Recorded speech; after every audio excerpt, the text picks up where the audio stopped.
Vamos a centrarnos en la otra vertiente, la del Círculo de Viena, eh, con figuras como Carnap, que no lo nombra, no sé, por lo menos en el enunciado del tema, y sin embargo es fundamental Carnap. Luego Wittgenstein, que de alguna manera tiene que ver con esto, y luego Russell. Vamos a ver que se aborda la filosofía como un análisis del lenguaje, que va a ser una de las características muy fundamentales en este siglo, en el siglo XX, ¿no? Pero por otra parte, habría que llamar la atención como Heidegger, de alguna manera, y hasta el propio Nietzsche, pero sobre todo Heidegger, como dice que hay que volver, hay que bucear en el lenguaje, porque en el lenguaje ya sabéis es la casa del ser. Entonces es curioso como desde perspectivas muy diferentes va a ser el lenguaje el terreno en donde de investigación acerca del ser o de la filosofía o de la verdad o del conocimiento, depende. Estas dos vertientes, por otra parte, mutuamente no se aceptan y más bien se critican, porque para los neopositivistas y los analíticos, ¿no? Hay dos corrientes dentro de esta vertiente, o la filosofía analítica y el neopositivismo acusarían a la hermenéutica y a la fenomenología de improvisación, de poesía, sobre todo de literatura, pero que no tiene nada que ver con el lenguaje filosófico o científico. Y a su vez, el propio Heidegger en esa conferencia que se llama ¿Qué significa pensar?, en ese curso, va a decir que estos pensadores, o estos filósofos, estos científicos de esta corriente en realidad no piensan, porque no piensan en lo que hay que pensar. Bueno. Sin embargo, si precisamente lo interesante después de Nietzsche es que nos vamos a mover en el ámbito del lenguaje. Y yo personalmente, la solución que ofrezco, la que yo he tomado, es que integro muy bien las dos vertientes, porque yo no tengo por qué tomar partido por una ni por otra, pero que integro muy bien, porque a mí, por ejemplo, la hermenéutica y la fenomenología me resultan sumamente evocadores, y es como si abonaran el terreno para la reflexión filosófica, pero por otra parte, el rigor en el análisis del lenguaje de la filosofía analítica, por ejemplo, más que del neopositivismo, para mí también ha sido fundamental. Vamos a ver, yo tengo aquí varios apuntes que a lo mejor simplemente os lo mando porque ya me cuesta mucho seguir apuntes. El problema, el neopositivismo, o el Círculo de Viena, que es el origen de lo que se ha llamado el neopositivismo, que además no hay que confundir con el positivismo de Comte, no es un neopositivismo, en tanto es una recreación del positivismo, es un nuevo positivismo, pero que no parte del positivismo de Comte. Tiene su origen con la figura de Schlick en la Universidad de Viena entre los años 20 y 40, o sea, en la época de entreguerras.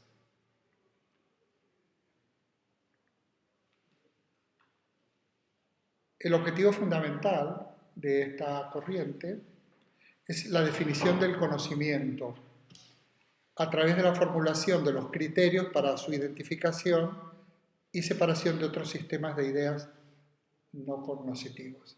O sea que de alguna manera estaría en una vertiente kantiana, neokantiana, habría una gran influencia del Kant de la crítica de la razón pura. Por eso algunos consideran que hay ya sabemos que todas las filosofías posteriores a Kant de alguna manera tienen una relación directa o indirecta con Kant, ¿no? Entonces, ¿cuál es realmente, qué es el conocimiento y cuáles son los criterios de un correcto conocimiento? En cualquier caso, su trabajo se centró en el análisis del lenguaje. ¿Qué lenguaje? El lenguaje de la ciencia. porque la gran preocupación de los filósofos del Círculo de Viena es la imprecisión del lenguaje. O sea, la ciencia necesita un lenguaje seguro para poder expresar sus verdades o sus proposiciones o sus enunciados. En el lenguaje de la ciencia, que es en lo que ellos trabajan, podemos destacar, en todo lenguaje se pueden destacar dos cuestiones. Por una parte, un aspecto semántico y por otra parte, un aspecto sintáctico. O sea, hay siempre unos signos lingüísticos, unos signos lingüísticos que se combinan según unas reglas. Esta sería la sintaxis. Esos signos lingüísticos en realidad son variables que tienen un contenido. O sea, esa variable puede asumir diversos valores. De hecho, Popper, al cual voy a mencionar de paso, el criterio de falsabilidad, que es el característico, es ver realmente de qué manera corresponde a una determinada variable un determinado contenido. Y por otra parte, aparte de la cuestión semántica, unos términos con un significado, está la combinación entre esos términos en estructuras gramaticales o sintácticas, en la construcción o la formulación de enunciados. Por ejemplo, no sé si yo digo cualquier enunciado. Hoy es viernes, eso es un enunciado, y he combinado dos signos que es hoy y viernes, a través del verbo que es la cópula. Cuando veíamos a Aristóteles, de alguna manera lo mencionaba. Por supuesto que de aquí va a surgir también la necesidad, más que de lo que sea, porque el neopositivismo es fundamentalmente la actitud que se adopta respecto de la ciencia, de la filosofía y de la metafísica. Pero en el análisis del lenguaje se va a llegar a la necesidad de la formulación de un lenguaje formal, estricto, seguro y fiable, que es la famosa lógica simbólica o la lógica formal. Y aquí tenemos figuras como Frege, como Peano, como Russell, como el propio Wittgenstein. Para los neopositivistas, cualquier afirmación que pretenda ser portadora de conocimiento ha de ser una afirmación sobre la realidad. O sea, si no hay algo que afirme acerca de la realidad, pues no es portadora de conocimiento. Pero el modo en cómo entienden la realidad es al estilo empirista. También se ha hablado de empirismo lógico, ¿eh? Porque la realidad son los hechos. En realidad lo que los términos, los signos representan son hechos. Y esos hechos no son ni verdaderos ni falsos, a no ser que en el seno de un enunciado se pueda realmente afirmar o negar algo de esos hechos y por lo tanto se podrá averiguar su verdad o su falsedad. Según eso, y porque estaba pensando también en Kant, por lo que has dicho, hablar de Dios no tendría ningún sentido. No es conocimiento. No, para nada. Porque son antimetafísicos. De hecho una de las características de los neopositivistas y de Carnap, tengo aquí algún fragmento, a ver si lo encuentro, es precisamente esto de ser antimetafísico, ¿no? Fijaos, por un lado, el significado de un enunciado no consiste sino en reflejar o representar la estructura de un hecho posible, ¿eh? Actual o posible. Y por otro lado, el enunciado se compara con la realidad y solo en virtud de esa comparación puede averiguarse si representa un hecho del mundo o no, si es verdadero o falso. Esto es lo que tú te referías, y tú también. La crítica de Carnap a la metafísica se halla expuesta en su artículo La superación de la metafísica mediante el análisis lógico del lenguaje. Es una obra de 1932. Superación de la metafísica mediante el análisis lógico del lenguaje. En él se plantea, Carnap, el mencionado problema de la demarcación entre lenguaje significativo y no significativo. El lenguaje significativo es el que se refiere a hechos, y el no significativo, o sea, algo que no significa un hecho es no significativo. Por ejemplo, Dios existe o Dios no existe. No tanto Dios, porque Dios no estamos diciendo nada, pero en cuanto formulamos un enunciado con el término Dios, esto parte de términos que no son significativos. Es muy interesante, a ver si lo encuentro, lo que dice de Heidegger, Carmen. A ver si lo encuentro. Es que me ha dado tiempo. A ver. Bueno, viene a decir que precisamente el ejemplo más... Porque claro, hay dos tipos de metafísica, ¿no? Está la metafísica clásica, la tradicional, que ya la ha criticado Kant, pero también está la metafísica implícita, por ejemplo, en la hermenéutica heideggeriana, por poner un ejemplo, ¿no? Y entonces es que se refiere estrictamente, precisamente a la obra de Heidegger, que es metafísica. A ver si lo encuentro. Si no, quiero decirlo con mayor exactitud, ¿no?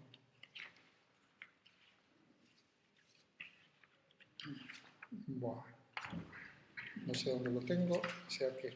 Lo que viene a decir que es una... Las afirmaciones que hace Heidegger en que es metafísica no tienen ningún sentido, porque no tienen ningún significado. Por ejemplo, decir que el ser nadea, el término nada, por ejemplo, la nada es un absurdo, porque es un enunciado que no tiene ningún sentido y no tiene ningún significado, porque en realidad no se refiere a hechos. Por ejemplo, decir la nada. Me invade la nada. Esto puede quedar muy interesante desde el punto de vista de la poesía, pero no de la filosofía. De hecho, toda mi clase de la semana pasada, si tú la escuchas, hemos merodeado el ser, desde luego, y está bien que así sea, no hemos dicho qué es el ser. A este exalumno mío le ha interesado mucho, lo hemos merodeado, pero de una manera poética, en el fondo. Lo cual no quiere, yo no le quito valor, ojo. Yo no le quito valor, porque si pudiéramos merodear el ser en una reflexión desde el punto de vista de la hermenéutica, desde el punto de vista del pensamiento heideggeriano, desde luego nos habría creado un estado de ánimo compatible con que de alguna manera aquello que es el ser pudiéramos llegar a, pudiera hacer eclosión en nosotros, aunque no lo pudiéramos definir. Bueno, entonces el ejemplo precisamente de metafísica y de enunciado sin sentido lo pone precisamente en Heidegger. Muy bien.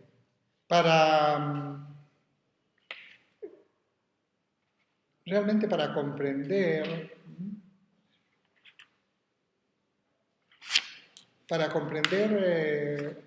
de qué estamos hablando es necesario referirnos a Russell y a Wittgenstein. Bertrand Russell comparte con Wittgenstein algunos aspectos fundamentales de sus tesis filosóficas. Ya sabéis que Wittgenstein va a estudiar con Russell en una etapa de su vida, un par de etapas de su vida, y por lo tanto hay una gran influencia de Russell en Wittgenstein, pero también a la inversa. Para ambos pensadores, el análisis de la estructura del lenguaje constituye una vía válida para la comprensión de la estructura de la realidad. ¿Por qué? Porque hay una correspondencia entre la estructura del lenguaje y la estructura de la realidad. Hay una expresión muy conocida, dice, un mundo, una lógica.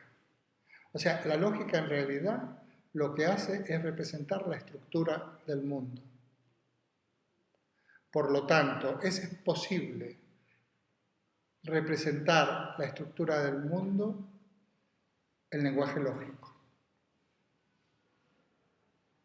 Ese lenguaje lógico, como ya hemos dicho, tiene por un lado unos términos, unos elementos, unos signos, y por otro lado unas reglas de combinación, una sintaxis.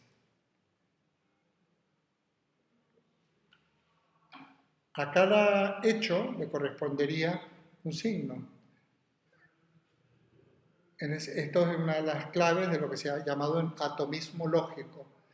¿Qué es un signo? ¿Qué es un hecho? Algo, el hecho desde luego es comprobado a través de los sentidos y el signo que lo representa en el lenguaje lógico se corresponde exactamente a ese hecho. La característica que ya son, ¿por qué son átomos? Porque son irreductibles. No se puede dividir, son elementos últimos en el sentido etimológico del término átomo, ¿no? Indivisible, ¿verdad? En esta concepción de Russell, la teoría del significado corresponde a la teoría de la referencia. ¿Qué quiero decir con esto? Un signo tiene referencia, acordados del triángulo semiótico.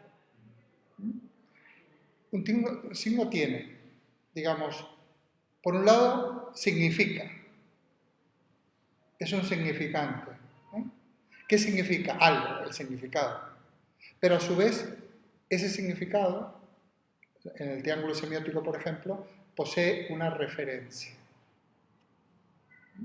Sin embargo, a ver, podríamos simplificar y decir que en todo signo hay dos aspectos, en lo que es la teoría de la representación, que es una teoría semántica, dos aspectos, significación, significado y referencia.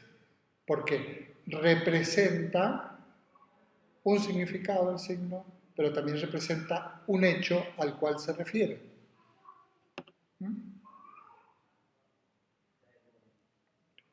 Para Russell, lo que no tiene referencia no tiene significado. O sea que hay una total casi identidad, o por lo menos correspondencia, entre significado y referencia.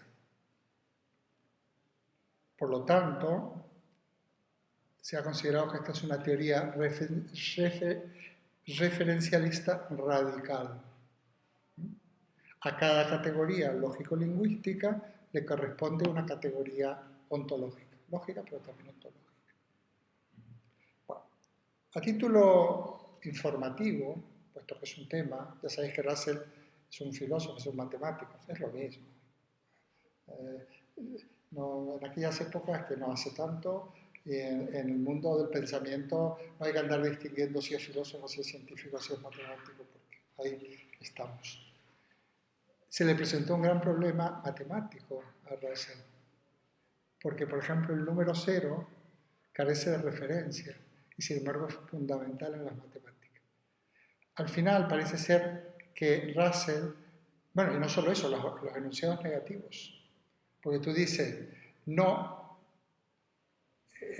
sé, no existe ningún río detrás de esa montaña, eso no tiene referencia, porque tú no estás haciendo referencia a aquel río, estás haciendo referencia a un río que no existe, o en todo caso trasladando una determinada referencia de un río que no es ese. ¿No? Bueno, eso trajo problemas lógicos y matemáticos que de alguna manera yo no me voy a meter en ello, pero que, bueno, le costó resolverlos.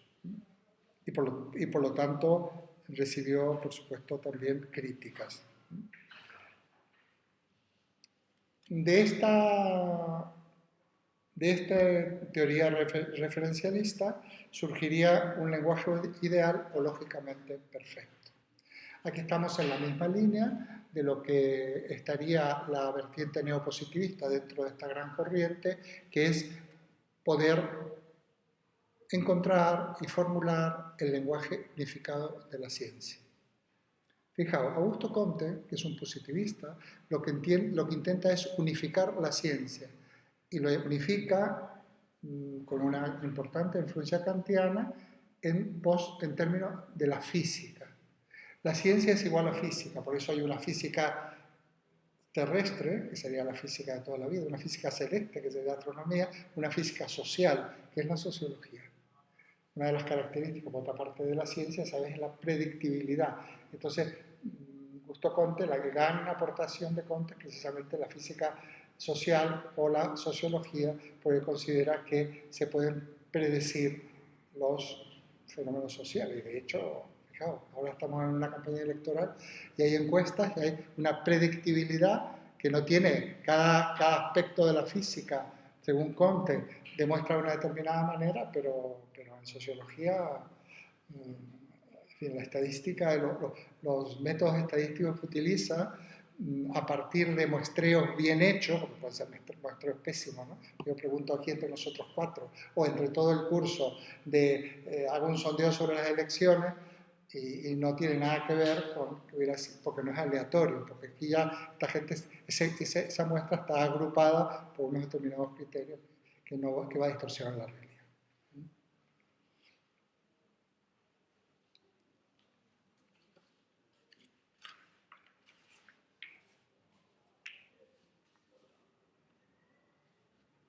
Lo importante entonces es también para Russell librarnos de la metafísica. La metafísica, yo diría que hay toda una corriente anglosajona que desde Guillermo de Ockham no la acepta. Es una actitud, digamos, muy anglosajona y muy adecuada por otra parte, porque no sé, los grandes artífices de la metafísica han sido franceses, italianos, básicamente, ¿no?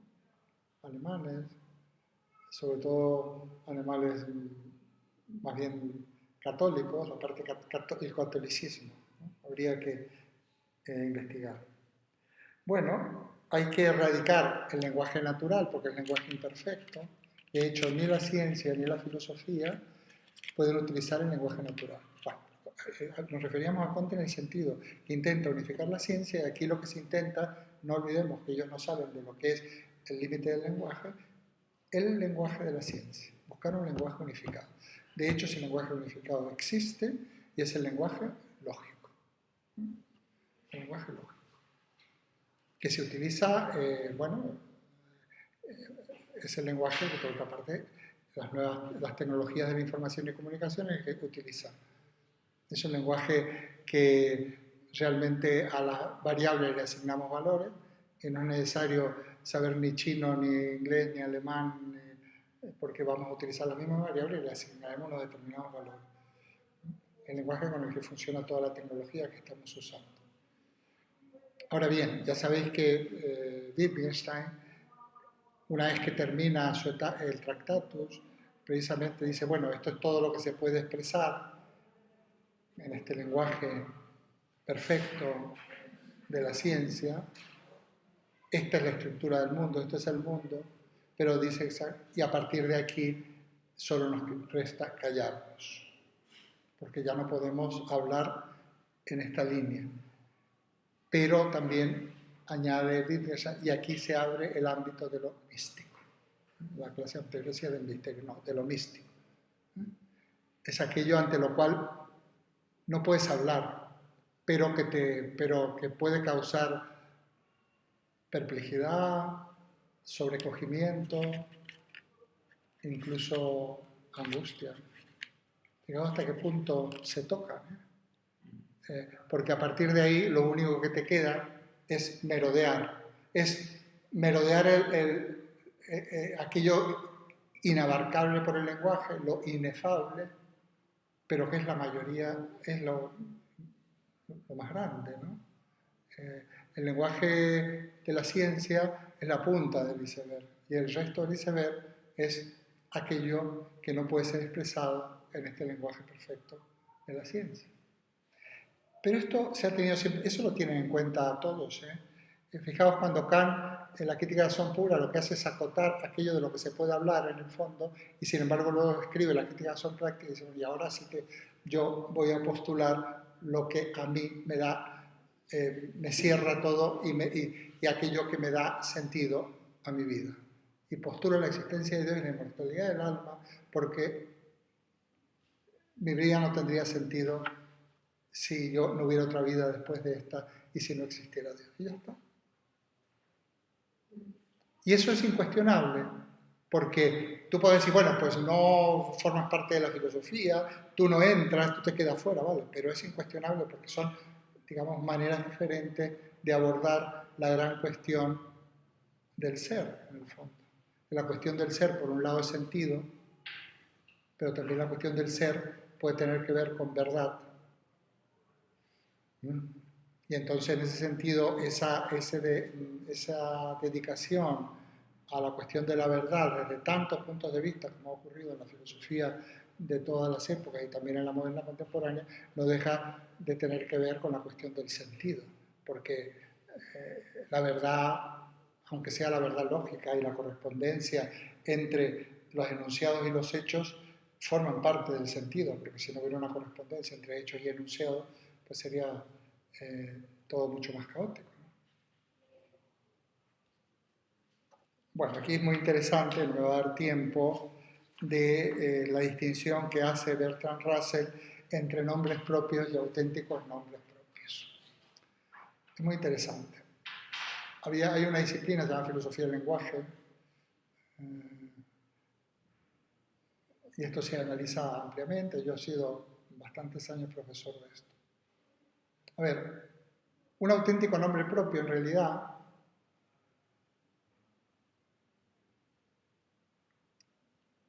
un nombre propio no deja de ser una simple descripción. Porque, por ejemplo, si yo digo Sócrates, eso no es un auténtico nombre propio, según Russell. Voy a poner este ejemplo. ¿Por qué no es un auténtico nombre propio? Porque, bueno, Sócrates, ¿quién es? Tengo que describirlo. El discípulo de Platón, el que murió por la cicuta, el no sé qué. Porque hay otro Sócrates, yo había un Sócrates que era un político portugués, Sócrates no sé qué. Quiero decir que los nombres propios en realidad son descripciones. Alejandro. Si yo tengo que referirme a Alejandro, tendré que describirlo. O sea que no hay un nombre propio. Ahora, el auténtico nombre propio es aquel que designe un hecho inmediatamente percibido y donde prácticamente la única manera de designarlo es a través de, en este lenguaje deíctico, yo digo, ¿quién es Alejandro? Este Alejandro. Esto aquí, yo estoy designando uno.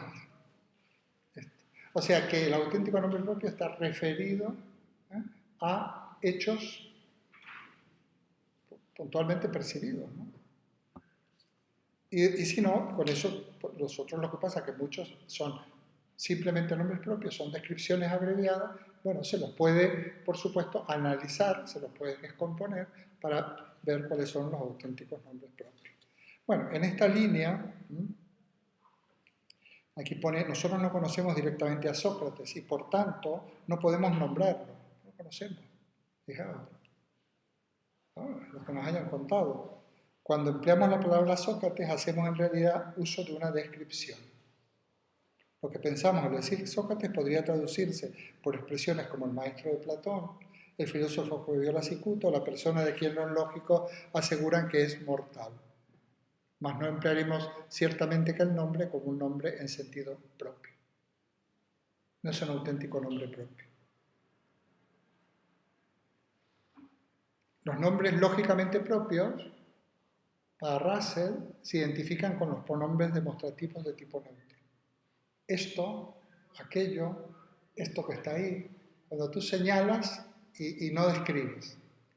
¿Esto a dónde va a parar? Estamos en la cuestión semántica. O sea, está restringiendo al máximo la posibilidad de denominar de una manera equivocada, de una manera errónea. O bien, porque aquello que yo denomino directamente no tiene referencia, por lo tanto no tiene sentido. Cuando decimos la nada nos invade. O bien, porque estamos confundiendo una descripción con un auténtico hecho. Bueno, aquí se podría avanzar bastante, pero luego viene la segunda parte, la parte sintáctica, que es fundamental. Fundamental la partida sintáctica y realmente en los Principia Mathematica lo expone ampliamente. Es una obra de lógica y de matemática, pero que yo comenté en su momento que Bertrand Russell reconoce la influencia del matemático Giuseppe Peano en esta formulación. Bueno.